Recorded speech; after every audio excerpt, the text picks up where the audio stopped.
2023년 3월 25일 토요일 마태복음 24장 1절에서 14절 말씀을 묵상합니다.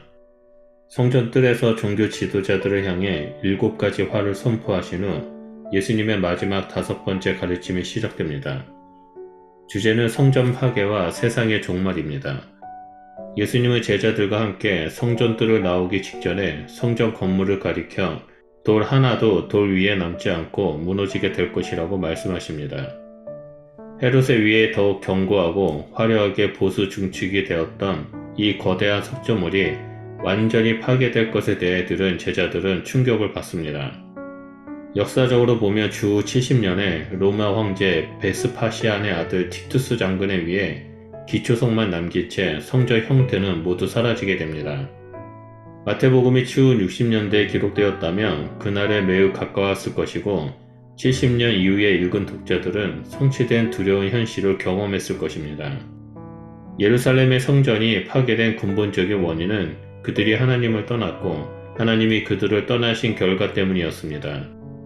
결국 화려한 성전이 하나님 손에 버려져 황폐케 되었습니다.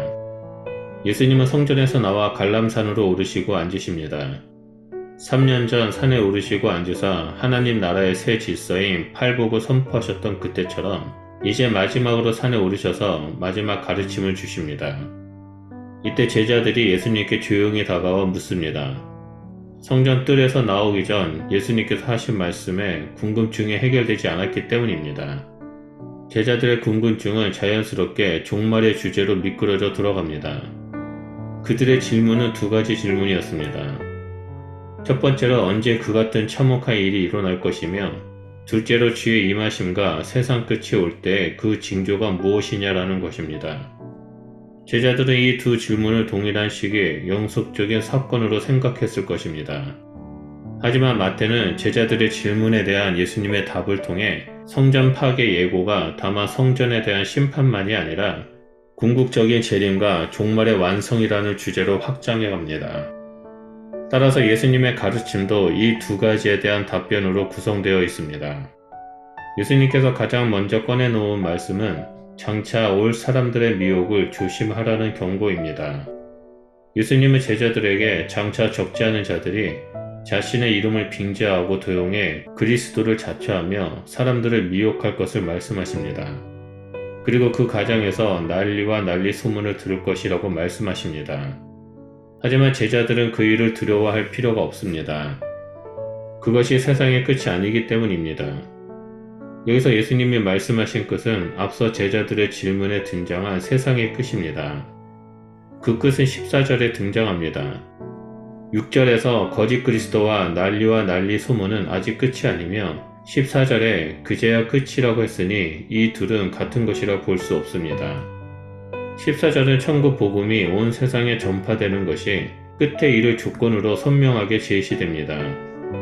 이 구절이 오늘날 성도들에게 땅끝까지 복음이 전해지므로 종말이 완성되고 주님의 재림이 온다는 교리와 신앙을 제공합니다. 그런 의미에서 주님이 재림하실 때가 끝입니다. 하지만 제자의 질문과 예수님의 말씀에서 끝이 정말 재림의 끝만을 의미하는 것인지는 좀 더 생각해 볼 필요가 있습니다. 지금까지 예수님은 예루살렘의 멸망과 성전 파괴를 예고하시면서 종교 지도자들이 마주할 종말을 7가지 화 형식으로 강력하게 선포했습니다. 제자들의 질문도 그때와 관련되어 있습니다. 그래서 이 끝은 1차적으로 예루살렘 멸망과 성전 파괴의 때를 의미할 수 있습니다. 예수님께서 이 말씀을 하실 때는 기준으로 본다면 약 40년 후에 그 일이 성취되었습니다. 이 40년 동안의 역사를 보면 팔레스타인 지역과 로마 제국에는 엄청난 대혼란이 있었습니다. 이 기간에 파르티아 전쟁과 나바테아 왕 아레타스 전쟁, 그 밖의 국지전과 지역 단위의 폭동이 끊이지 않았습니다. 또한 자연재해와 관련해 사도행전에도 소개되었듯이 대기근과 여러 차례 산발적인 지진으로 인해 상당한 피해를 입었습니다. 60년대 중반에는 네로 황제의 죽음 이후 1년 동안 4명의 황제가 암살과 죽음으로 대혼란의 시기를 가지게 되었고 결국 유대 반란과 3년 전쟁은 주 70년에 예루살렘의 종말을 가져왔습니다. 마태복음 독자가 아직 주 70년에 이 글을 읽는다면 그들에게 이 메시지는 매우 실질적으로 들렸을 것입니다. 제자들이 이 과정을 하나하나 경험하면서 하나님의 말씀을 곱씹었을 것입니다. 이런 일들이 일어났지만 아직 끝은 아닙니다. 이 모든 것은 재난의 시작일 뿐입니다. 이런 일들은 1차적으로 예루살렘 멸망과 성전 파괴를 가져오는 증거가 됩니다. 예수님은 바로 그때 사람들이 제자들을 환란에 넘겨줄 것이라는 고통스러운 일을 예고하십니다. 자신이 잠시 후 당할 것처럼 제자들 역시 모든 민족에게 핍박과 시련, 죽음을 당할 것이며 동족 유대인을 넘어 이방인에게까지 고통을 당할 것입니다. 또한 다시 한번 거짓 선지자들이 많이 일어나 사람들을 미혹하게 하고 불법이 가득하며 고통스러운 현실이 펼쳐질 것입니다. 이런 상황에서 제자들이 할 수 있는 것은 예수 이름을 붙들고 견디는 것이었습니다. 산상수훈의 말씀처럼 보복하지 않고 원수까지 사랑하며 소금과 빛으로 서 있어야 합니다. 이 시기를 끝까지 견디는 자는 구원이 베풀어질 것입니다. 여기서 끝까지는 시간적 개념보다는 믿음을 잃지 않은 신앙의 견고함을 강조하는 개념입니다. 그리고 14절의 말씀처럼 천국 복음이 온 세상에 전파될 때 그제야 끝이 올 것입니다. 오늘 우리 역시 예수님의 재림을 맞이하는 과정에서 동일하게 다양한 전조 형상들을 경험하고 있습니다. 이미 우리가 살고 있는 세상에는 거짓 선지자들이 광범위하게 출몰하였고 전쟁, 자연과 같은 난리와 난리의 소문이 가득한 상태입니다. 또한 천국 복음 역시 모든 민족에게 온 세상에 전파되어 그 끝을 향해 가까이 가고 있습니다. 이런 상황 속에서 우리는 끝까지 믿음을 잃지 않고 신앙의 견고함 가운데 서 있어야 합니다. 세상에 흔들리지 않고 믿음 위에서 말씀대로 순종하는 삶이 바로 깨어있는 그리스도인의 삶입니다.